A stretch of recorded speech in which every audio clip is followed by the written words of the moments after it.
台防务部门27号称，解放军山东舰航母编队共3艘舰船，当天午间通过台湾海峡。在岛内台独分裂势力加速与境外势力勾连的背景下，台当局对山东舰的行踪高度警惕。与此同时，台防务部门负责人邱国正罕见发出避战言论，称应尽量避免战争，因为一旦开打，台湾真的很惨。不过，一些顽固台独分子仍不死心，称邱国正讲的大实话是风凉话。根据台防部门发布的消息，山东舰27号在另外2艘军舰的护卫下通过台湾海峡，并称山东舰通过台湾海峡期间，台军运用任务机、舰及岸置系统绵密监控，有效掌握台海周边区域动态，并适切应处。此外，台防部门统计，26号上午6时起至27号上午6时止，共记录解放军军机33架次、军舰10艘次，持续在台海周边活动。山东舰自2019年12月服役以来，多次通过台湾海峡，并引发台当局和岛内舆论高度关注。2020年12月，山东舰入列1周年之际，通过台海往南航行。此消息当时也得到海军新闻发言人的证实，强调山东舰航母编队跨区机动训练是根据年度计划做出的正常安排，今后还将根据训练需要继续组织类似行动。去年3月，台媒再次披露山东舰过航台海北上，驶至金门外海30海里处，并指一艘美军驱逐舰尾随跟踪。淡江大学国际事务与战略研究所长翁明贤27号在淡江海洋安全战略论坛上指出，从大陆角度，台湾海峡线是船舰航行的必经之路，山东舰或辽宁舰或未来的福建舰都不太可能部署于台海。山东舰此次通过台湾海峡，属战力展示的一个威慑，为政治上的战略吓阻效应。值得注意的是，在今年4月的解放军东部战区组织的环台岛战备警训和联合历险演习期间，山东舰航母编队首次亮相台岛以东方向参加演训。本月初，山东舰才结束了近1个月的前出西太平洋演训，返回母港。如今，山东舰航母编队再次现身台岛周边，不仅引发岛内的高度关注与警惕，同时也增强了外界对于这艘国产航母技术成熟度和可靠性的信心。特别是在台海的穿行行动，它不是一艘航空母舰在战斗，是整个编队在战斗。而且在台湾海峡的穿行过程中，那么当地的陆军、海军、火箭军，包括其他军兵种是一个联动训练。一旦台海出现异常情况，以航空母舰为核心，以其他不同军兵种作为配合手段的联合作战行动，在台海即将展开作战行动，说明呢，远海作战能力、近海防御能力正在快速形成，进攻与防御作战行动在不同作战海域得到了很好的均衡体现。深圳卫视注意到，此次山东舰航母编队现身台海，正值外部干涉势力空前介入台海事务之际。刚刚结束的七国集团广岛峰会发布联合声明，妄谈台海局势，并写入所谓台海地区和平与稳定的重要性。中方对此表示强烈不满，并向主办方日本提出了严正交涉。时事评论员杜文龙向深圳卫视表示，解放军在台海周边的各种实战化训练是常态化进行的，演训的强度与烈度也根据台独分裂分子与境外势力勾连的力度进行相应调整。我们解放军反对台独，反对台湾岛与其他国家所进行的各种军事勾连行动，所以台海形势的变化与解放军在周边的各种演练行动的态势成正比。美国与台湾岛的军事勾连越严重、越深入，那么解放军在周边所做出的反应将会更加严厉。此外，美国政府在插手台湾问题上也耍起新花招，以总统提用权方式向台湾当局提供价值5亿美元的武器援助。日前，首批毒刺便携式防空导弹已经抵台，但岛内有舆论指，美方的这5亿军元提供的仅为防御性武器，如果台海有事，这些装备难以制胜。台军退役少将厉正杰认为，毒刺导弹根本就是个假议题，毒刺只能算是台湾最后的自保手段，是美国军火商用来糊弄和欺骗台湾老百姓的。如果使用了这些毒刺导弹对解放军的导弹，包括直升机和固定翼飞机进行打击，说明战争行动已经进入到了中后期，离完全胜利已经没有太远的距离。所以冤大头向美国提供各种资金，买不来所谓的安全，只能够买来美国虚假的承诺。值得一提的是，为期5天4夜的台湾汉光兵推不久前刚刚结束。此前台媒频繁炒作，兵推主要是为了反制解放军登岛，又有媒体披露，兵推还模拟了解放军若双航母攻台的应对措施。台防部门负责人邱国正25号回应并推结果时表示，解放军平时保持5艘军舰在台海周边活动，北端与西南端有状况时会加派，东部去年8月起开始巡弋。邱国正指，大陆航母日前出现在西太平洋区域，因此应尽量避免战争，一旦开打真的很惨，因为已经没有前方后方之分。按照台军的设想，在台岛东部的防御圈中，花莲嘉山基地在北，与花莲港海军基地相呼应，可保卫台北、基隆、淡水；台东制航基地在南，与高雄左营、屏东军港相呼应。在今年的海军汉光演习中，还频繁上演向台湾东部疏散的战力保存场面。不过，邱国正就承认，解放军对台包围已经从西北南方向延伸到一向被认为是安全区的台湾东部，这种局面正迫使台军开始重新调整所谓战力保存。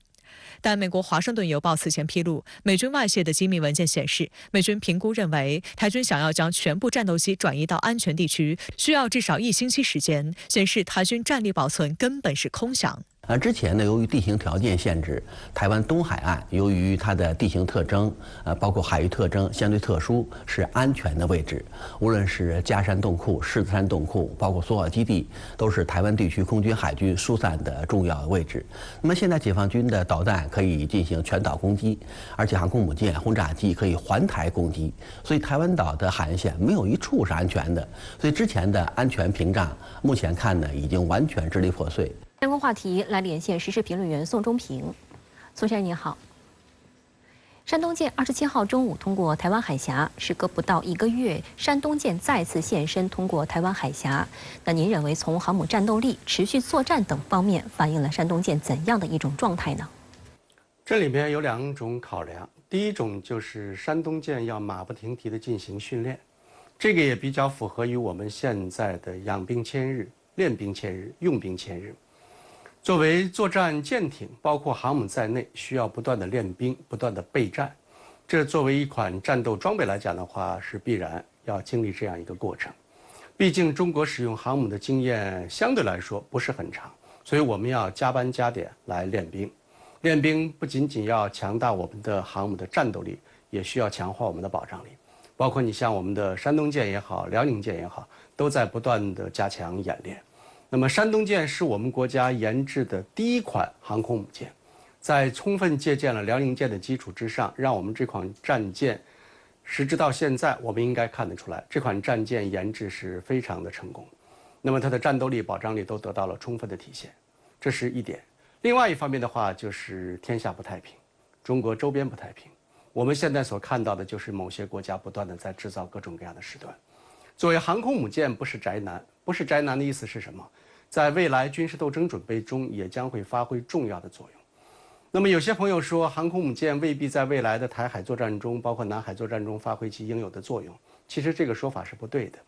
那么杀鸡需要用牛刀。再说航空母舰哪儿最安全？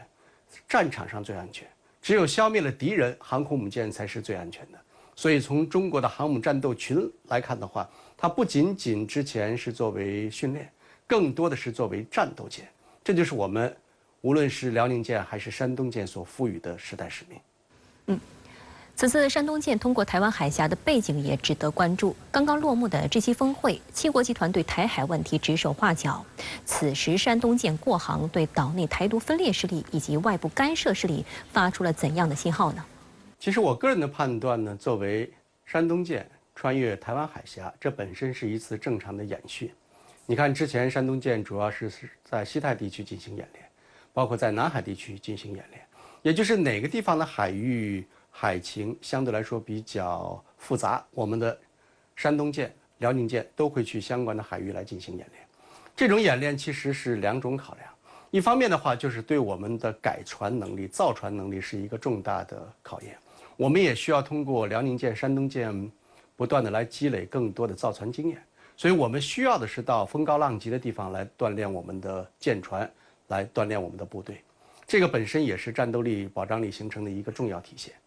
另外一方面的话，就是作为山东舰、辽宁舰，它本身是作为战斗舰，所以无论是穿越台湾海峡，还是到西太地区进行演练，还是在南海地区进行演练，这本身也是日常的保障工作，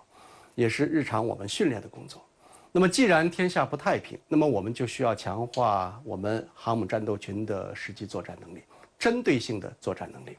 当然，作为辽宁舰、山东舰也将会形成双航母战斗群，它主要针对的其实并非是台军，而是域外国家有可能的会干预。那么作为我们现在建造了2艘航空母舰，而且我们未来的福建舰也将会尽快形成战斗力、形成保障力。那么我们这些军事装备的建立，其实目的就是为了完成我们国家的使命，就是要解决包括台湾问题在内的国家统一的大问题。所以我们现在建立强大的人民军队，其目的在于何处？就是在于维护我们国家的主权、安全和发展利益。山东舰也将会加大训练、操练的力度，来确保能够最快形成战斗力和保障力，来为我们国家的祖国统一大业做出他自己的贡献。好的，谢谢宋先生以上的分析，也请您保持在线，我们稍后会继续连线您，谢谢。据韩媒报道，在韩美结盟70周年和韩国军队建军75周年之际，美韩两国军队25号在京畿道抱川市盛进科学化训练场启动联合协同火力歼灭训练，规模创历届之最。尽管目前朝鲜方面仍未做出直接反应，但由于此次训练地点靠近38线，朝鲜已提前发出警告，批评尹锡悦政府按美国编写的战争脚本行事，并警告将采取相应的回应。与此同时，日本陆自也启动年度国内最大规模实弹射击演习，一时之间东北亚地区烽烟四起，火药味十足。此次美韩联合协同火力歼灭训练共进行5场，除了25号的首场之外，还将于6月2号、7号、12号和15号举行。据韩国国防部此前介绍，韩美两军2500名士兵、610套武器系统参与此次演习。本次演习将是韩国军方计划引进的有人、无人复合体系尖端武器系统的最大规模展示，大量新式武器力量将被投入到演习中，包括 F-35A 隐形战斗机、AH-64阿帕奇攻击直升机、K2坦克、春5多管火箭炮及其他武器系统。此外，韩国军方招募社交媒体上有影响力的博主来宣传活动，并邀请约1500名民间观察员参加演习。在这个现在美国面临这个内外的很多挑战的情况下那么做这样的事情是不是明智？那么现在呢，我们看到美国呢已经是在两党在这个上限问题上达成妥协了。那么在这件事情上呢，是不是他会可能在外交问题上或者军事问题上、安全问题上会做一些比较极端的、比较过激的这行动，从而呢也是为国内的窘境包括国内的经济和社会的窘境，那么做一些掩饰。那么美国向来都是祸水东引，那么这个是不是也是祸水东引的一部分？我们也静观其变。美韩首次联合协同火力歼灭训练1977年举行，至今共进行了11次。值得一提的是，此项演习曾在文在寅政府执政时期中断，今年的演习是时隔6年后启动，且规模创下近50年之最。观察指，其一是为了彰显美韩同盟的军事合作又进了一步。今年是美韩同盟签订70周年，在这样的节点重启实弹演习，实际上在向外界表明，韩国尹锡悦政府希望进一步展示所谓韩美同盟的层次。二是尹锡悦政府上台以后，对朝鲜采取强硬政策，尤其是想通过加强韩美和韩美日三方的军事合作，在朝韩的对抗甚至是对峙方面来获得优势。外界就注意到，此次演习的地点非常敏感，靠近38线。尽管目前为止朝鲜方面尚未做出直接反应，但朝中社本月19号就已发表题为《战争挑衅活动没完没了，其终点在哪里》的文章，批评尹锡悦政府按美国编写的战争脚本行事，狐假虎威，并警告美国和傀儡好战狂们的疯狂核战争闹剧将付出相应的代价。实际上，当前尹锡悦政府的外交政策取向在韩国国内也面临强烈争议。韩国媒体和学术界有观点就指出，尹锡悦政府让韩国成为美国亚太地区战略的所谓忠实伙伴，但这一外交政策取向能否为韩国带来实际利益，值得怀疑。韩国舆论普遍担心，韩国政府正在成为东北亚地区乃至全球新冷战的重要推手。我觉得首先这是一个韩国方面对美国的头线或者说叫投名状，就是说韩国呢现在已经走入一个误区走入一个极端。就是说，他是觉得对美国也好，对日本也好，这个奴颜卑膝就可以这个证明他的正确性和他的未来得到保障。在这个半岛局势比较紧张的状态下，然后这种事情呢就特别的过分，而且，他的很多的做法啊，已经是超出以往的状态了。所以说这个是等于说是火上添油。相关话题继续来连线时事评论员宋忠平。宋先生，美韩于25号启动史上最大规模火力歼灭联演。与此同时，日本陆上自卫队27号也举行了年度国内最大规模实弹射击演习——富士综合火力演习。近期，美日韩三国形成安全同盟的声量日增，这样的演习是巧合还是存在某种联系呢？这里面有2点。第一点的话，美日韩三边军事同盟正在形成，而且这种形成完全是符合美国的实际利益。那么表面上来看的话，美日韩三边军事同盟建立是针对朝鲜，其实是针对的是中国，也就是把美日韩三边军事同盟纳入到印太战略之中，纳入到美国的太平洋威慑倡议之中，这就是美国要达到的目标。那么三边军事同盟所建立的是攻防兼备的作战能力。为什么说是攻防兼备作战能力？就是因为美日韩三国已经演练了联合反导，演练了联合反潜，演练了联合防御，在这个基础之上，也需要各自来演练实际攻击能力。无论是韩国还是日本，现在所提出来的都叫源头攻击。什么叫源头攻击？就是先发制人的打击。这个结果是什么？这个结果就是要对其他国家要造成实质性的威胁。所以美日韩三边军事同盟所建立的并非是一个防御性的组织，建立的是一个攻防兼备，甚至是以进攻为核心的军事组织。这个呢，也将会对世界和平与安全带来极大的挑战。当然呢，从日韩两国来考虑的话，就是打造这样一个以美国为核心的三边军事同盟，并非能够给这2个国家带来和平。这2个国家还是要好好的考虑考虑，你们究竟是属于哪个地区的国家。而印太地区的和平与稳定才应该是各国之福，而不是伴随美国的印太战略给相关的区域制造更多的麻烦。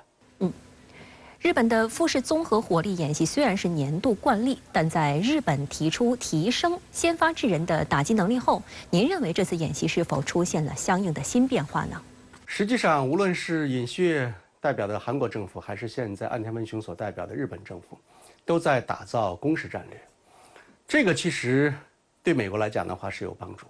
美国现在在印太地区不断的制造麻烦，是希望这2个小兄弟能够帮自己来参与印太战略。但有一点需要提醒日本和韩国这2个国家，日本和韩国这2个国家距离朝鲜、距离中国、距离俄罗斯不是很远。这个话的意思是什么？也就是如果伴随美国的印太战略，甚至来帮助美国来对抗这些国家，我觉得这2个国家应该深刻认识到一点的话，就是自身的国家安全未必可保。什么意思？也就是源头打击可以对其他国家的纵深目标实施打击，但是不要忘记，这2个国家也在其他国家火力打击的范围之内，无论是朝鲜、中国、俄罗斯都是一样。那么首先需要考虑的就是你帮助美国来实施遏制其他国家的战略，自己能得到什么好处？千万不要迷信自己在外面制造了事端，对其他国家的纵深目标以及某些域外的目标实施打击，自己不会被报复。整个日本海只有大概600公里的跨度，那么作为现代战场来看的话，这600公里的跨度是很少的。在2战期间，日本就已经变成了战场，那个时候日本是军国主义，是法西斯。那么现在日本如果还想再步过去之后尘，我相信等待韩国和日本的也将会是悲剧的结果。所以历史应该记住，才不会重演。如果忘记了历史，我相信历史一定会重演。好的，谢谢宋先生在线与我们分享您的观点，谢谢。中韩2国在半导体领域有深厚的合作基础和互补性，但美国一直试图限制中国获取先进的芯片技术和供应，以维护自己的科技霸权。中韩2国商务部长26号举行会谈，同意加强半导体产业链、供应链领域对话与合作。韩方还希望加强原材料、零部件等更广范围的供应链合作。这也反映出韩方并不想一味配合美国的科技霸凌战略，进而损害本国企业的利益。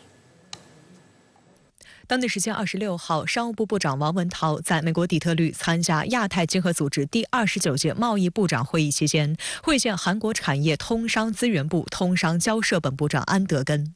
双方重点就维护产业链供应链稳定、加强双边、区域及多边领域合作等交换意见。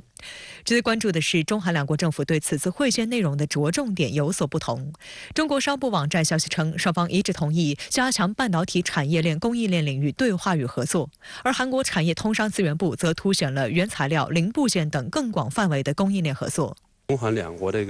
在半导体产业上，它的互补性是很强的。那么双方呢互为这个产业的安全、韧性提供了一个多元的帮助。那么从未来看呢，由于两国他们这个科技程度都很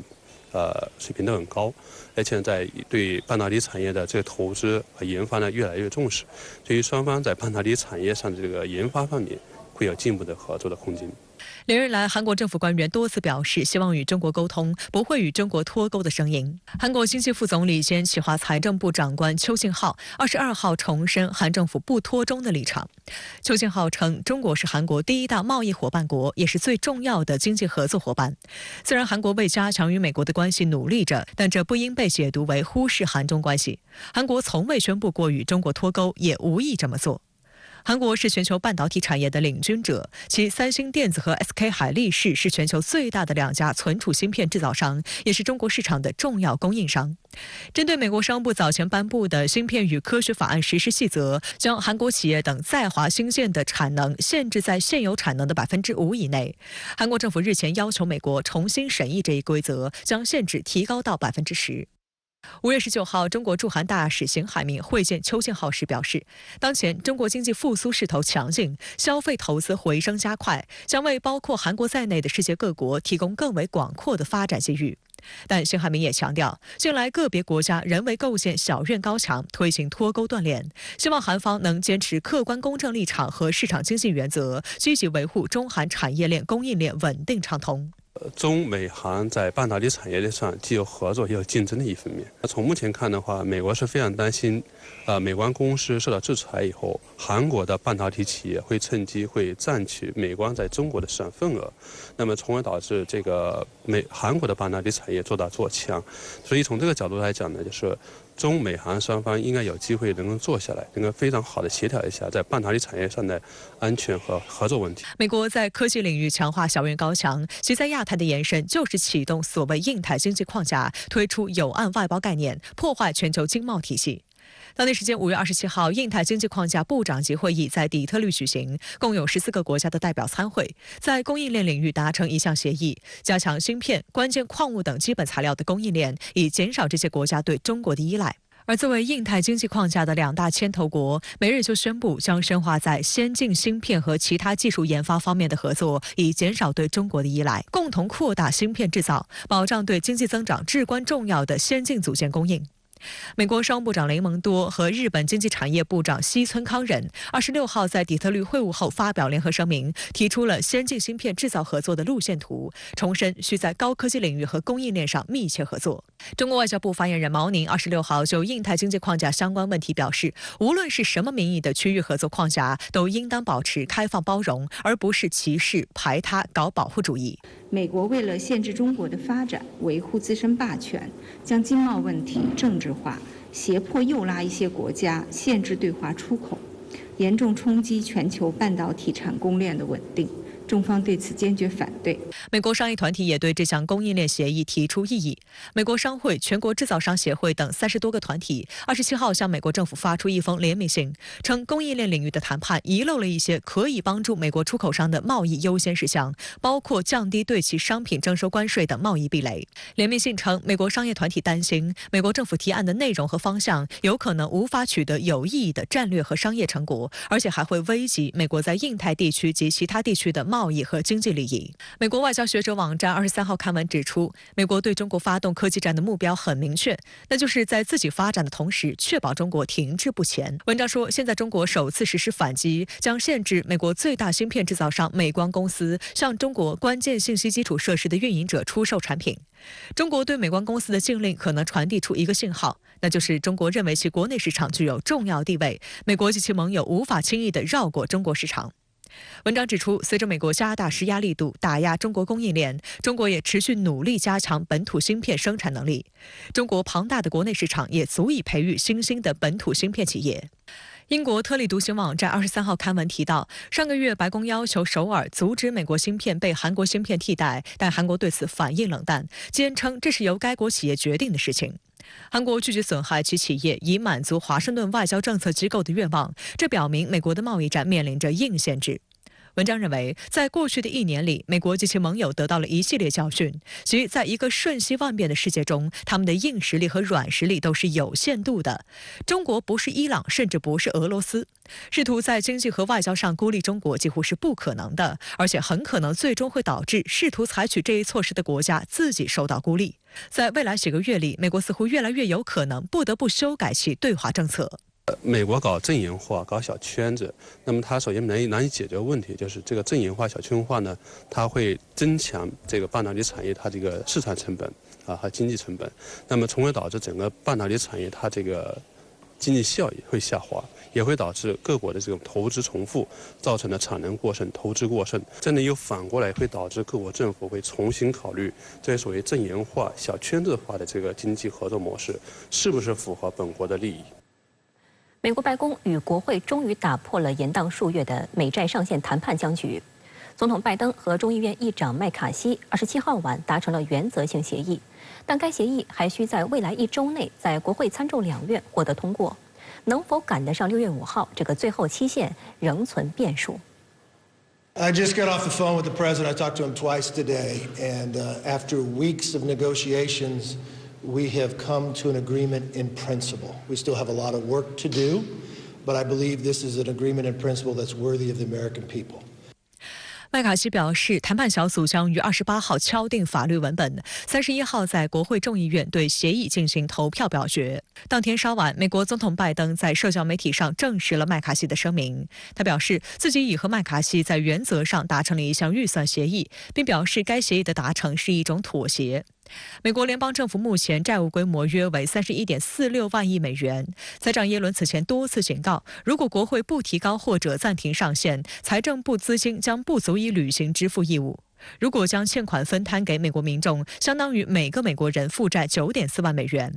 不过，耶伦最新的说法将债务违约的最终日从之前的6月1号延后到6月5号。美联社称，白宫和国会目前达成一致的是，同意包括提高联邦政府约31.4万亿美元债务上限，为期2年。明年预算增加国防开支11%，至约8800多亿美元，而非国防开支则在本财年和下财年维持不变。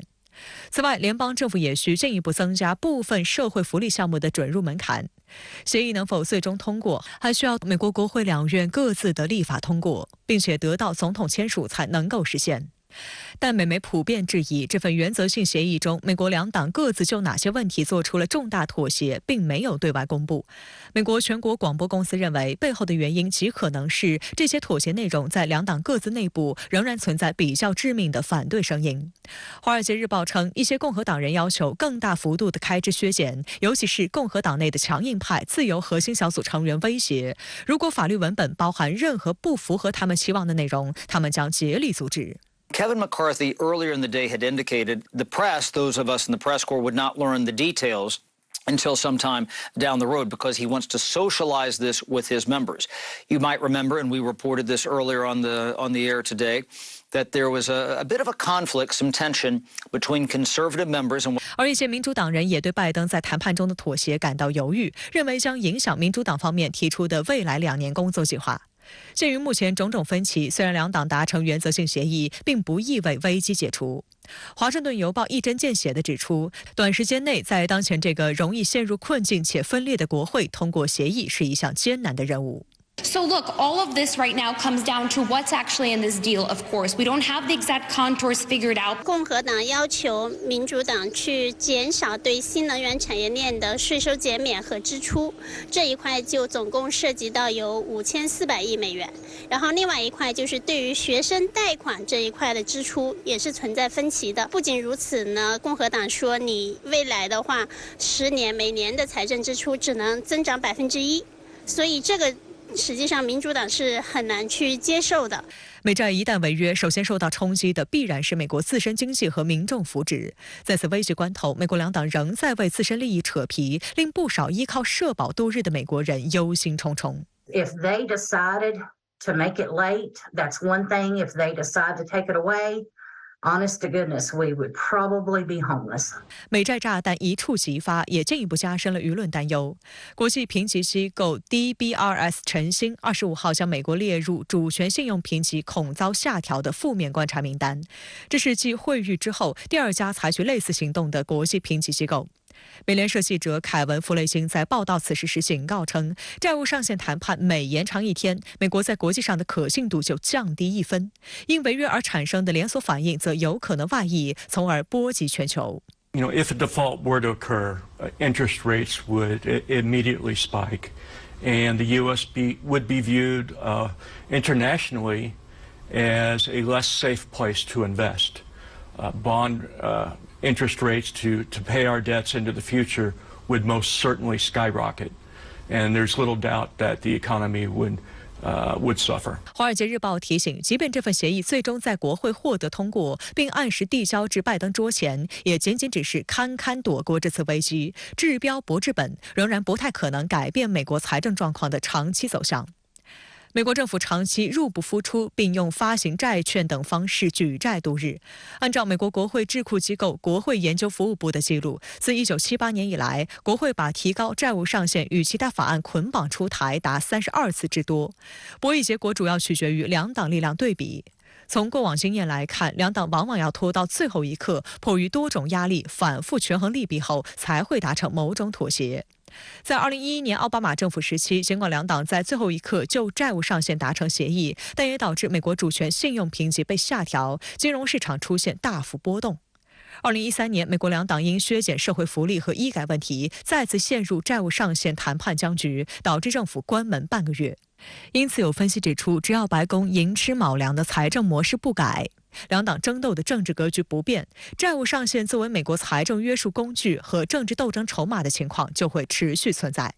重复上演的债务上限危机将持续消磨美元资产价值，从而给全球经济格局带来显著冲击和深远影响。两党把这个债务上限当成了一个政治筹码，实际上这是一个经济问题，它放在政治里面就会影响整个经济的正常运行。毕竟全球的投资者都持有美债，那如果你的美债在这个整个的这个上限端就无法达成一致，这个雪球越滚越大，实际上市场的这个情绪端会受到影响，那短期的这个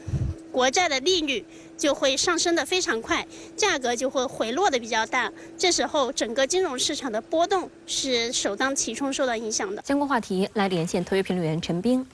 陈先生您好。拜登和麦卡锡就上调美国债务上限达成初步协议，那您觉得这是否意味着债务危机就结束了呢？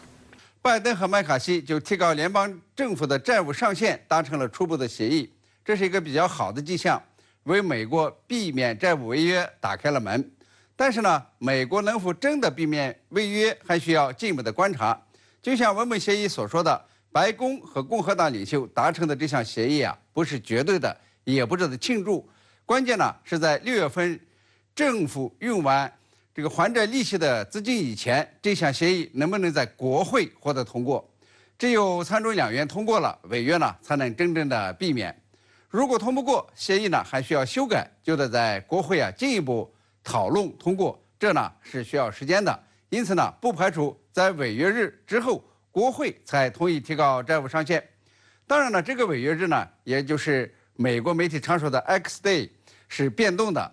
美财长这个耶伦之前说的是6月1号，现在呢又说是6月5号，是因为呢美国的税收呢也是天天在增加的，只要税收在增加，政府呢就有钱偿还一些债务。但是呢，大致的日期就是在6月中旬左右。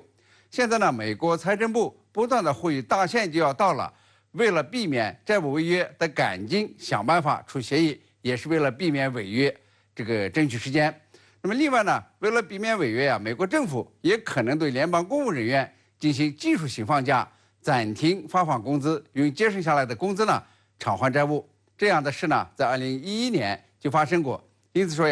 美国债务危机有解决的希望，但是呢还没有解除。这个债务违约呢，它的风险还在那儿。当然呢，全世界都希望美国不要违约，因为一旦违约，不仅呢把美国经济打入衰退，也会把世界经济拖到混乱的泥潭，对中国经济一样是有危害的。这个中日两国呢是持有美债最多的2个国家。当然呢，即便这次美国侥幸的躲过违约，对美国经济的危害呢也已经造成了。一呢是美国主权信用受到影响，美元的国际货币地位受到一定的创伤。中国芯片公司中诚信国际已经将美国主权信用评级从 AAA 下调1档到达 AA 加。国际评级机构惠誉呢也宣布将美国信用评级列入负面观察名单。美国当前的 AA 主权信用评级呢存在下调到 AA 加的这个风险。二是世界对拜登政府的经济管理能力大为怀疑，对美国经济会不会进入衰退保持警觉，这呢都会影响投资者的选择。如果美国吸纳的国内外投资减少，就会影响这个经济增长，影响偿债能力。三呢是美国2党的政治对立已经把投票提高债务上限这项国会每年的例行公事变成了一种政治杠杆，牵扯进诸多的议题进行谈判。这个经济问题政治化不利于经济发展，同样呢也降低了这个美国政府治理经济的信誉，会伤害到美国自身。中国因安全问题对美国的美光芯片予以限制后，外界认为让韩国获渔翁之利。那您怎样看待中韩加强芯片合作的对话？制裁美光公司对于美国半导体有何影响呢？美光公司制造的芯片因为存在比较严重的网络安全问题，中国呢要求国内关键信息基础设施的运营者停止采购。这一禁令呢引发了全球的关注，被看作是中国对美国对华打芯片战的首次反制，被视为是中美芯片战愈演愈烈的标志。我想说的第一点是，中国呢在做出对美光产品进行限制的措施以前，是一定考虑到了替代产品从哪儿来，而且呢国产化替代产品是首选，不会寄希望于韩国产品的，因为韩国呢正在和美日联合，通过所谓芯片4方联盟来限制中国的半导体产业发展。第二一点呢是延伸的，也就是中国对美光芯片限制以后，的确是有利于韩国产品来替代。外界分析说美光留下的市场空缺，这个韩国的 SK 海力士和三星等公司呢，正好可以填补。那么韩国半导体可以在中国市场有更好的发展。但问题是，韩国半导体企业所需的这个制造设备也是从美国来的。美国设卡就会要韩国企业的命，所以说这个韩国企业呢要获渔翁之利也是不太容易的。目前呢，中韩加强半导体产业供应链的对话与合作，是贸易和投资等大面上的事儿，恐怕呢没有具体到芯片问题上。当然韩国对这个美国的芯片出口禁令也是颇有不满，认为这个芯片禁令同样卡住了韩国企业的脖子。韩国贸易部的数据显示，韩国大约40%的芯片出口是对中国的，但是呢，三星电子和海力士公司有受到美国芯片法案的制约。那么韩国企业呢，能不能突破美国芯片禁令，与中国加强合作，仍然需要观察。总之是韩国政府已经声明不会出手干预韩国企业到中国开拓市场。